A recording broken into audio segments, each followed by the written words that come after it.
మిత్రులారా, అందరికీ నమస్కారం. రెండు విషయాలు మీ ముందు ఉంచుతాను.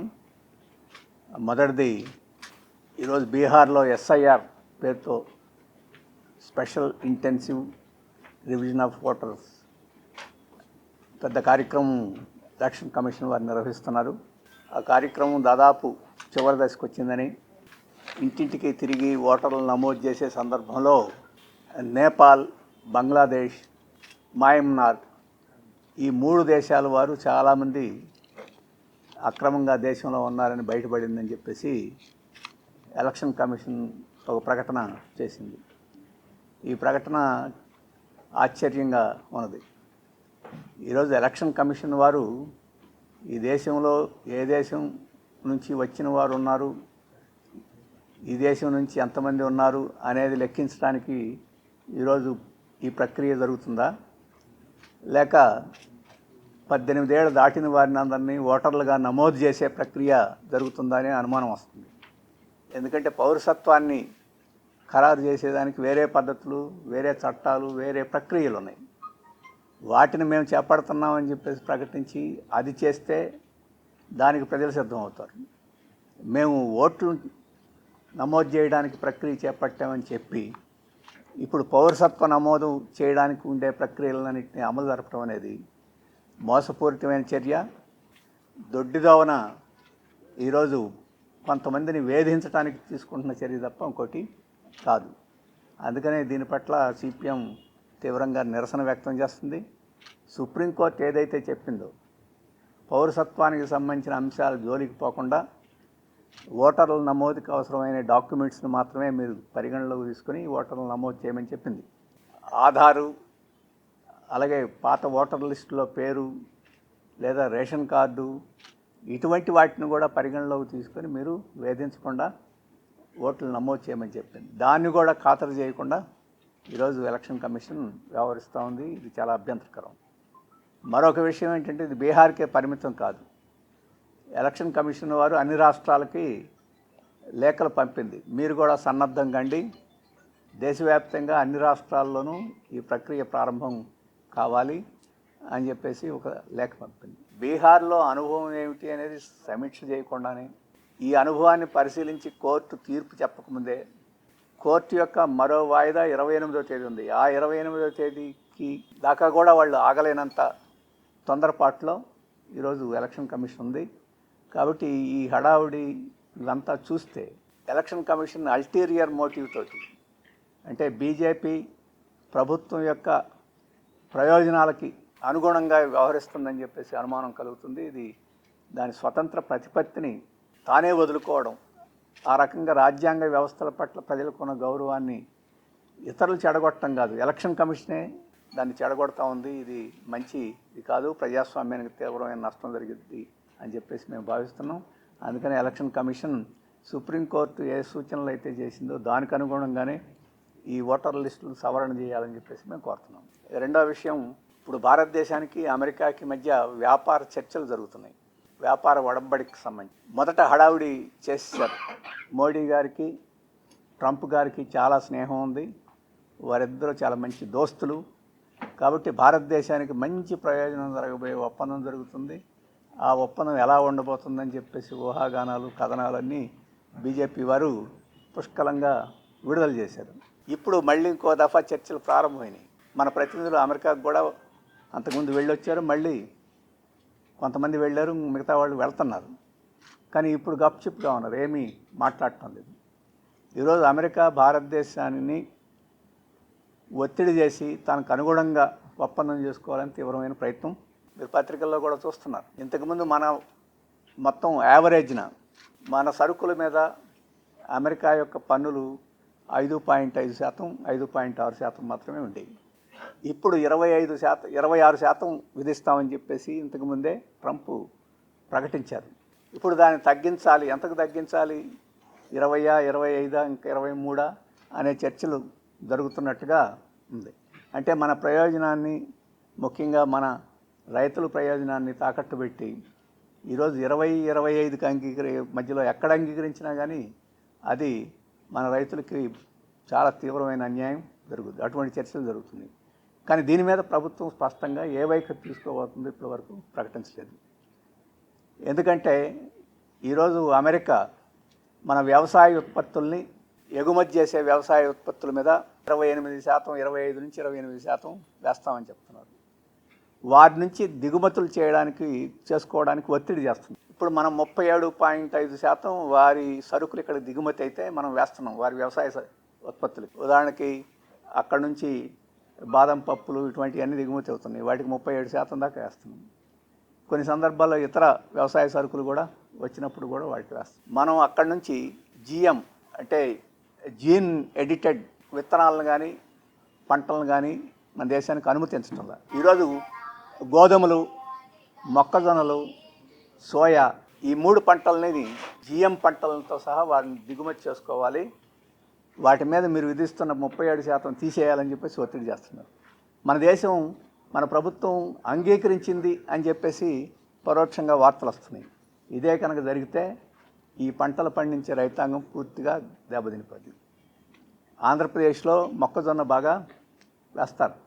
ఆ మొక్కజొన్న మూలంగానే రైతులు ఇంకా కొంతకాలం జీవించి ఉండే పరిస్థితి ఇక్కడ ఉన్నది. అలాగే తెలంగాణలో సోయా బాగా వేస్తారు. ఇప్పుడు ఆ సోయా, ఈ మొక్కజొన్న వారు చెప్పిన జిఎం ఉత్పత్తులతోటి ఉండే బియ్యము, గోధుమలు ఇవన్నీ మన దేశానికి వస్తే మన రైతాంగానికి అది మరణ శాసనం అయిపోయే పరిస్థితి. అలాగే డైరీ ఉత్పత్తులన్నింటినీ ఇక్కడ దిగుమతి చేసుకునేదానికి ఒత్తిడి చేస్తుంది. మనం ఇప్పటి వరకు వారి డైరీ ఉత్పత్తుల్ని మనం అంగీకరించడం లేదు. ఎందుకంటే వాళ్ళు ఉపయోగించే ఫీడ్ మన సాంప్రదాయాలకు పనికొచ్చే ఫీడ్ కాదు. అందుకని మేము అటువంటి దాన్ని అంగీకరించమని చెప్పేసి ఇప్పటి వరకు తిరస్కరిస్తూ వచ్చాం. ఇప్పుడు ఒత్తిడి చేస్తుంది, డైరీ ఉత్పత్తులన్నింటినీ అంగీకరించడానికి సిద్ధమవుతుంది. మన దేశంలో ఉండే 8 కోట్ల మంది డైరీ ఉత్పత్తిదారులు మొత్తం దెబ్బతింటారు. అలాగే మన స్టీల్ ఎగుమతి చేస్తున్నాం, దాని మీద 50% సుంకం విధిస్తామని చెప్పేసి అంటున్నారు. ప్రభుత్వం ఇప్పుడు దాని మీద ఏం మాట్లాడటం లేదు. మన దేశం నుంచి ఎక్కువ ఆటోమొబైల్ స్పేర్ పార్ట్స్ బాగా ఎగుమతి అవుతాయి అమెరికా. దానికి అంతకుముందు 5% ఉండేది, ఇప్పుడు 28% వేస్తామని చెప్పేసి ఒత్తిడి చేస్తున్నారు. మన రాష్ట్రం నుంచి ఆంధ్ర, తెలంగాణ 2 రాష్ట్రాల నుంచి మందుల ఎగుమతులు బాగా ఉంటాయి, ఫార్మా ఇండస్ట్రీస్. వాటి మీద తీవ్రమైన ఆంక్షలు, రెగ్యులేటరీ ఆంక్షలు పెడతా ఉంటున్నారు. ఇంతకుముందులాగా ఎగుమతి చేసుకునే దానికి కూడా అవకాశం లేదు. అది కూడా తీవ్రమైన నష్టం మనకు జరుగుతుంది. అలాగే మల్టీ ప్రోడక్ట్ రిటైల్ మనం అనుమతించడం ఇప్పటివరకు. అందుకని అమెజాన్ కానీ, వాల్మార్ట్ కానీ ఇటువంటివి మన దేశంలో పెద్ద ఎత్తున విస్తరించడానికి ఇప్పటివరకు సాధ్యం కాల. అమెరికా తీవ్రమైన ఒత్తిడి చేస్తూ ఉంది. వీటన్నిటిని అనుమతించాలి, ఎఫ్డిఐ ఎంతైనా పెట్టుకునేదానికి, రిటైల్ దీంట్లో ఎంతైనా పెట్టుకునేదానికి అనుమతించాలని మన దేశం దాదాపు అంగీకరించినట్టుగా కనపడుతుంది.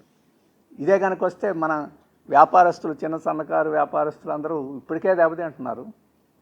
ఈ దేశంలో ఉండే కార్పొరేట్ వ్యాపార సంస్థల మూలంగా ఇక విదేశీ పెట్టుబడి ఆ రకంగా వస్తే చాలా తీవ్రమైన నష్టం జరుగుతుంది.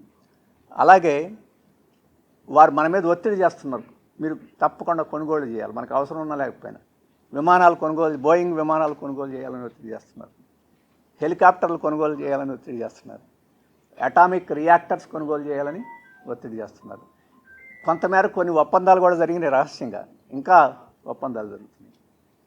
అలాగే అన్నిటికన్నా మించి ఏంటంటే మన దేశంలో 140 కోట్ల మంది ఉన్నారు. డిజిటల్ డేటాని ఇప్పుడు వరకు మన దేశం విదేశాలు తీసుకెళ్లేదానికి అంగీకరించడం. ఇప్పుడు మన చట్టాన్ని సవరించాలి, ఈ దేశంలో వచ్చే డేటానంతటిని స్వేచ్ఛగా తీసుకెళ్లేదానికి అనుమతించాలని చెప్పేసి ఒత్తిడి చేస్తుంది. అది అంగీకరించే పరిస్థితి కనపడుతుంది. ఇటువంటి అనుమానాలు, ఇటువంటి మన ప్రభుత్వం యొక్క మెతకదనం, ఇదంతా ఇప్పటి వరకు ప్రజల్లో అనుమానాలు రేవుతుంటే కేంద్ర ప్రభుత్వం ఇప్పటి వరకు ఒక్క మాట అమెరికా ఒత్తిడి గురించి మాట్లాడటం లేదు. ఆ ఒత్తిడికి మేము లొంగిపోము, మన ప్రజల ప్రయోజనాన్ని కాపాడుతామని చెప్పేసి కూడా వాళ్ళు చెప్పడం లేదు. ఇది చాలా ప్రమాదకరమైంది. అందుకని మేము దేశవ్యాప్తంగా ఈ రాష్ట్రాల్లో కూడా ఈ విషయాల మీద ప్రజలను అప్రమత్తం చేయాలని చెప్పి అనుకుంటున్నాం. ఆ రకంగా ఒత్తిడి కేంద్ర ప్రభుత్వం మీద పెట్టి మన దేశం యొక్క ప్రయోజనాలు కాపాడే పద్ధతిలో కేంద్ర ప్రభుత్వం వ్యవహరించేట్టుగా చేయాలని చెప్పేసి అనుకుంటున్నాం. దానికి అవసరమైన కార్యాచరణ కూడా మేము అటు కేంద్రంలోనూ ఇక్కడ కూడా రూపొందించడానికి సిద్ధమవుతున్నాం. ఆ రకంగా వ్యాపార ఒప్పందాల్లోనే కాదు ఒత్తిడి చేయడం. ప్రపంచమంతా యుద్ధాల పేరుతో ఈరోజు సర్వనాశనానికి అమెరికా కారణమవుతుంది. ఇప్పుడు ఈ పన్నుల పేరుతోటి, టారిఫ్ల పేరు, సుంకాల పేరుతోటి ప్రపంచం మీదనే ఈరోజు యుద్ధం ప్రకటిస్తుంది. అందుకని అమెరికా యొక్క నిజస్వరూపం ఈరోజు బట్టబయలవుతుంది. మనం అందరం ఆ రకంగా అమెరికా ప్రపంచ పెత్తనాన్ని చేయాలనే దాన్ని మనం ప్రతిఘటిస్తేనే మనలాంటి దేశాలకి వాటికి ప్రయోజనం ఉంటుందని చెప్పేసి మేము అనుకుంటున్నాం. ఆ రకంగా ప్రభుత్వం మీద ఈ విషయం మీద తీవ్రంగా సిపిఎం ఎదిరిస్తుందని చెప్పేసి ఈ సందర్భంలో మేము ముందు చెప్తున్నాం. ఈ 2 విషయాలు మేము ముందు నుంచి తెలుసుకున్నాము. Thank you. 11,000 జనాభా ఉన్న మేజర్ పంచాయతీ 16 హ్యామ్లెట్స్ ఉన్నాయి. తెలుగుదేశం, వైసీపీ, జనసేన, సిపిఎం, అన్ని వామపక్ష పార్టీలు, అన్ని పార్టీలు ఏకమైనవి, అన్ని కులాలు ఏకమైనవి. తెలుగుదేశం వాళ్ళు ముఖ్యంగా అక్కడ ఎమ్మెల్యే దాన్ని చీల్చి ఏదో రకంగా బలహీనపరిచి చేయాలని చూస్తున్నారు. అధికారులు బెదిరించి దాన్ని లాక్కోవాలి అని వాళ్ళు చూస్తున్నారు. కానీ రైతులు మాత్రం పట్టుదలగా ఉన్నారు. ప్రజాభిప్రాయాన్ని తొంగలో తొక్కి మేము భూములు తీసేసుకుంటామంటే మాత్రం ఈ ప్రభుత్వం తీవ్రమైన ప్రతిఘటన ఎదుర్కోవాల్సి ఉంటుంది. ఆల్రెడీ గత సంవత్సర కాలం 2 ఏళ్ళు ఎప్పుడూ లేని విధంగా హైవే ఎక్కి రైతులు నిరసన తెలియజేశారు. ఆ నిర్బంధాన్ని కూడా ప్రతిఘటించి వాళ్ళ మీద తప్పుడు కేసులు పెట్టారు. అయినా కూడా భయపడకుండా నిలబడి ఉన్నారు. అందుకని ఇప్పటికైనా మేము చేస్తున్నట్టు ఒక కరేడే కాదు, ఈరోజు కరేడ్లో కావచ్చు, ఏజెన్సీలో పంపుడు స్టోరేజ్ హైడల్ ప్రాజెక్టుల పేరుతోటి అదానికి కావచ్చు, ఇంకా ఇతర కొన్ని ప్రైవేట్ కంపెనీలు, షిరిడి సాయి ఇతర కంపెనీలకి కొన్ని వేల ఎకరాలు షెడ్యూల్ 5 కింద 170 యాక్ట్ ఉంది, పీసా యాక్ట్ ఉంది. గ్రామ సభలో ఆమోదం లేకుండా వాళ్ళు నేరుగా వచ్చి సర్వే తీసేసుకుంటున్నారు. ఇప్పుడు కరేడ్లో కూడా గ్రామ సభ మొత్తం ఎనానిమస్గా వ్యతిరేకించింది. కొన్ని వేల మంది హాజరైతే ఒక్క అతను మాత్రం మేము ఇస్తాము అని చెప్పాడు. ఒకే ఒక అతను. ఇంకా మొత్తం ప్రజలు ఏకగ్రీవంగా ప్రజాభిప్రాయం తొంగలో తొక్కి ఏ రకంగా వీళ్ళు భూములు సేకరిస్తారు. అందుకని నిర్బంధంగా ప్రజల నుంచి భూములు సేకరించేదాన్ని మేము తీవ్రంగా వ్యతిరేకిస్తున్నాం. ప్రజలు ప్రతిఘటిస్తున్నారు. అభివృద్ధి పేరుతోటి ఇప్పటికే రాష్ట్రంలో 1,40,000 ఎకరాలు ఏపీఐఏసీ కింద ఆ నెల్లూరు జిల్లాలో కృష్ణపట్నంలో 6,000 ఎకరాలు ఖాళీగా ఉంది. అట్లాగే మన ప్రకాశం జిల్లాలో నిమ్స్ పేరుతో 2,500 ఎకరాలు ఖాళీగా ఉంది. దొనకొండలో 20,000 ఎకరాలు ఖాళీగా ఉన్నది. ఇప్పుడు ఈ ఖాళీగా ఉన్న భూములు ఇప్పుడు కాకినాడ సెజ్లో ఖాళీగా ఉంది 10,000 ఎకరాలు. బీపీసీఎల్ని అక్కడ ఉన్నదాన్ని తీసుకొచ్చి రామాయపట్నం తరలించి రామాయపట్నంలో ఉండేటువంటి దీన్ని ఇండోసోల్ని తెచ్చి కరేడ్లో పెడుతున్నారు. ఏమిటి అసలు ఇది? అంటే భూములు తీసుకోవటమా వీళ్ళ లక్ష్యం? అభివృద్ధి చేయటమా? ఖాళీగా ఉన్న భూములు పరిశ్రమలు పెట్టకుండా ఆ భూములు వెనక్కి తీసుకోవాలి. కృష్ణాపట్నంలో రిలయన్స్ భూములు 2,500 ఎకరాలు 15 సంవత్సరాల నుంచి ఖాళీగా ఉంది. విద్యుత్ ప్రాజెక్టు పెడతా అన్నారు, పెట్టలేదు. వెనక్కి ఎందుకు తీసుకోలేదు? కొన్ని అక్కడ వేరే ప్రాజెక్టు పెట్టవచ్చు. అంటే పెద్ద పెద్ద కంపెనీలు కూడా వాళ్ళని నియంత్రించలేక వాళ్ళ ఒత్తిడికి లొంగి 1,000 ఎకరాలు కేటాయించి ఒక రకంగా భూ మాఫియా లాగా మారిపోతుంది. రియల్ ఎస్టేట్ ప్రయోజనాలు తప్ప ఇందులో రాష్ట్ర అభివృద్ధి ప్రయోజనాలు లేవు. అందుకని ప్రజాభిప్రాయాన్ని గౌరవించి ఈ బలవంత భూసేకరణ ఆపాలని చెప్పి మేము డిమాండ్ చేస్తున్నాము. అలాగే ఇప్పుడు రాష్ట్రంలో విద్యా వ్యవస్థ చాలా అస్తవ్యస్తంగా ఉంది. 2 నెలలు అయిపోయింది ఇంటర్మీడియట్ ఫలితాలు వచ్చి, ఇంతవరకు డిగ్రీ అడ్మిషన్లు చేయలేదు. లోకేష్ బాబు ఏమో బ్రహ్మాండంగా విద్యా వ్యవస్థను అంతా స్ట్రీమ్ లైన్ చేశారంటున్నాడు. యూనివర్సిటీలకు వైస్ ఛాన్సలర్లు లేరు. 3 లక్షల మంది స్టూడెంట్స్ గవర్నమెంట్ స్కూల్ నుంచి ప్రైవేట్ స్కూళ్ళకి వెళ్ళిపోయారు. ఏమిటిది ఈ వ్యవస్థ? ఎగ్జామ్స్ ఇప్పుడు ఇంజనీరింగ్ కౌన్సిలింగ్ జరుగుతుంది. కౌన్సిలింగ్లో తల్లిదండ్రులకి గందరగోళం, పిల్లలకి గందరగోళం, నిర్వహించే వాళ్ళకి కూడా గందరగోళం. ఎక్కడ ఏ కాలేజీలో సీటు ఖాళీ ఉందో తెలియదు. కొన్ని యూనివర్సిటీలు ఓపెన్ కావట్లేదు. ఫీజులు చెప్పింది ఒకటి, వాళ్ళు వసూలు చేస్తుంది ఇంకొకటి. అసలు మొత్తం విద్యా వ్యవస్థ, అందులో ప్రత్యేకించి ఉన్నత విద్యా వ్యవస్థ చాలా అస్తవ్యస్తంగా ఉంది. ఇప్పటికైనా సరే విద్యార్థి సంఘాలని, ఉపాధ్యాయ సంఘాలని, మేధావులను పిలిచి చర్చించి అన్ని స్ట్రీమ్లైన్ చేయాలి. నూతన విద్యా విధానం పేరుతో గత ప్రభుత్వం 6 చీలికలు చేసి వీళ్ళు 9 చీలికలు చేశారు. వాళ్ళు 117 దీవ తెస్తే వీళ్ళు దాన్నే అమలు చేస్తున్నారు. ఏమిటి తేడా? ఇప్పుడు ఇంతవరకు ఫీజు రియంబర్స్మెంట్ ఇస్తామన్న వాళ్ళకి లేదు, ఇవ్వలేదు. హాస్టల్ ఫీజులు లేక పిల్లలు వెనకబడి ఉన్నారు, ఇబ్బందులు పడుతున్నారు. కాబట్టి మొత్తం విద్యా వ్యవస్థ కూడా స్ట్రీమ్లైన్ చేయాల్సిన అవసరం ఉంది. లోకేష్ బాబు చెప్పినంత అందంగా ఏం లేదు విద్యా వ్యవస్థ. కింద చాలా లుకలుకలా ఉన్నాయి. వీటన్నిటిని కూడా స్ట్రీమ్ తక్షణం డిగ్రీ ప్రవేశ అడ్మిషన్ చేయకపోతే వాళ్ళందరూ ప్రైవేట్ కాలేజీలో పోతున్నారు. చెన్నై పెద్ద పోవటం, బహుశా కార్పొరేట్ కాలేజీని ఉద్ధరించడానికి దీన్ని ఆపారేమో. ఏ కారణం లేదు అసలు ఏమిటనేది. కాబట్టి ఇంత నిర్లక్ష్యంగా, ఇంత అస్తవ్యస్తంగా ఇంతకుముందు ఎప్పుడు కూడా లేదు. దాన్ని మొత్తం స్ట్రీమ్ లైన్ చేయాలని చెప్పి మేము డిమాండ్. భూ సమీకరణ విషయంలో ఇంతకుముందే భూములు ఇచ్చిన 30,000 పాత 29 గ్రామాల్లో ఇచ్చిన 33 రైతులేమో మాకేంతవరకు ప్లాట్లు అవ్వలేదు, మళ్ళీ వాళ్ళకి తెచ్చి ఇక్కడ పెడితే మా గతి ఏమిటని వాళ్ళు ఆందోళనలో ఉన్నారు. వాళ్ళేమో వాళ్ళ గతి అలాగుంది, రేపు మాకేమిటి గ్యారెంటీ అని వీళ్ళు. ఇప్పుడు ఇంతవరకు పెన్షన్లు కూడా ఇది ఇవ్వాలి కదా, కౌలు కానీ పెన్షన్లు కానీ ఏమీ ఇంతవరకు ఇవ్వలేదు. గత సంవత్సరం 2 సంవత్సరాల నుంచి ఇవ్వలేదు. ఇప్పుడు భూ సమీకరణ పేరుతో ఎమ్మెల్యేలు పోయి ప్రత్యక్షంగా రంగులు వేసి వాళ్ళని రకరకాల ప్రలోభాలకు గురి చేసి ఒప్పిస్తున్నారు.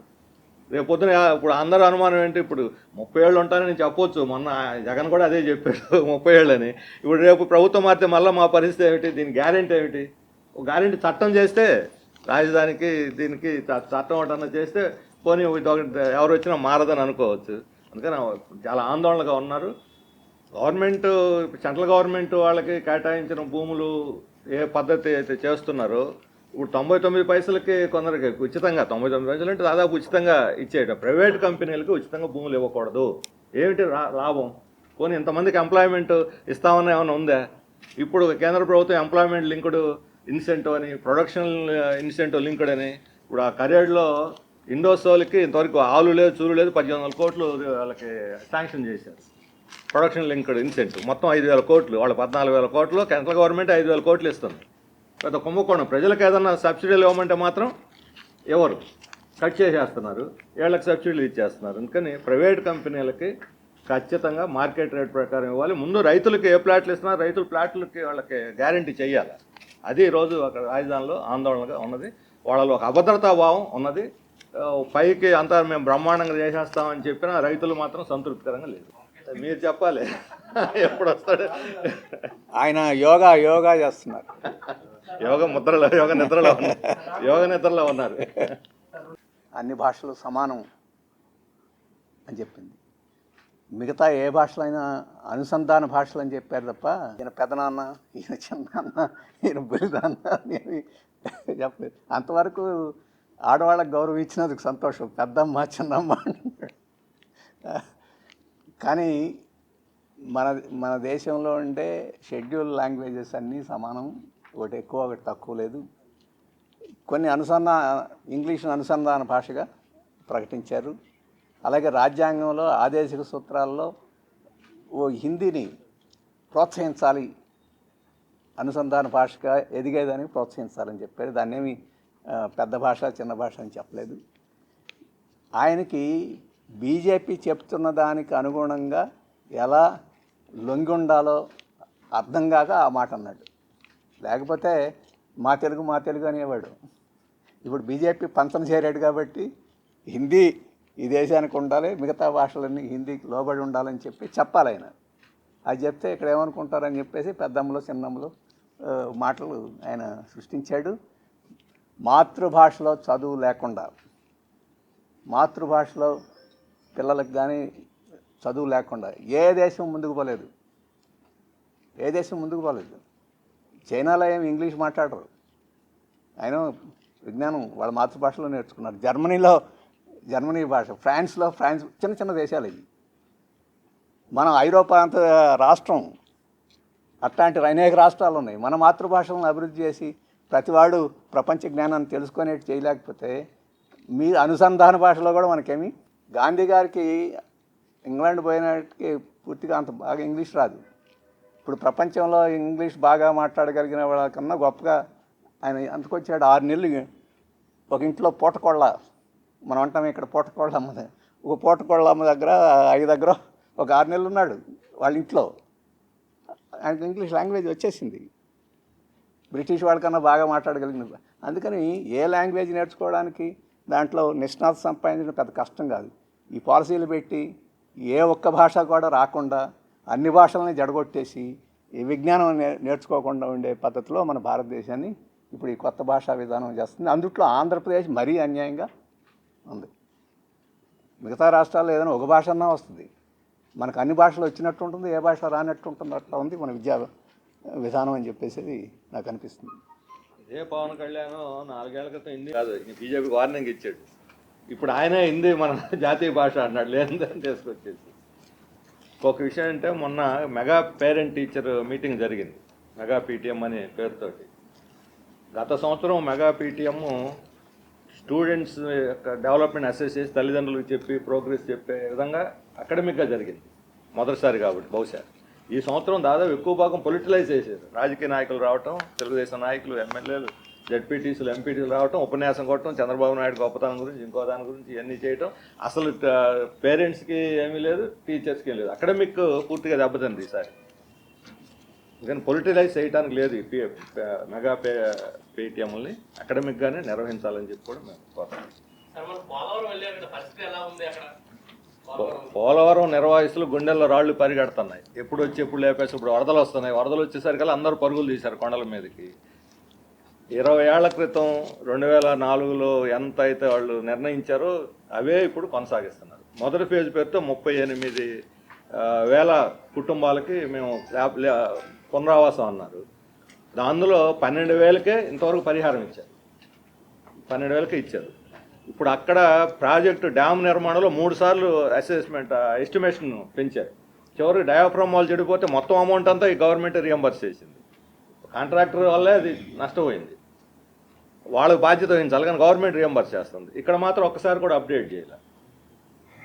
ఇప్పుడు ఫేజ్ 1 41 మీటర్లు, ఫేజ్ 2 45 మీటర్ల దగ్గర మొత్తం మునిగిపోతున్నాయి. 45 మీటర్లతో నిమిత్తం లేకుండా పోయిన సంవత్సరం 22లో 23లో వచ్చిన వరదల్లో ఈ అప్పర్ కాపర్ డ్యామ్ దగ్గర 37 మీటర్ల ఎత్తుకు నీళ్లు వస్తే అక్కడ మొత్తం 120 గ్రామాలు మునిగిపోయింది. 37 మీటర్ల దగ్గర అంటే 41కి రాలా. ఇప్పుడు 41కి వస్తే మొదటి పేజీ 41, ఇక 45 పోతే మొత్తం భద్రాచలంతో సహా మొత్తం మునిగిపోద్ది. అందుకని ఆ కాంటూర్ సిస్టమ్ కూడా చాలా తప్పు. ప్రజలందరూ చాలా ఆందోళనలో ఉన్నారు. ఆ నిర్ణయించేటివి కూడా కొండ పైన ఇది మునక గ్రామం, కొండ కిందేమో సెకండ్ ఫేజు.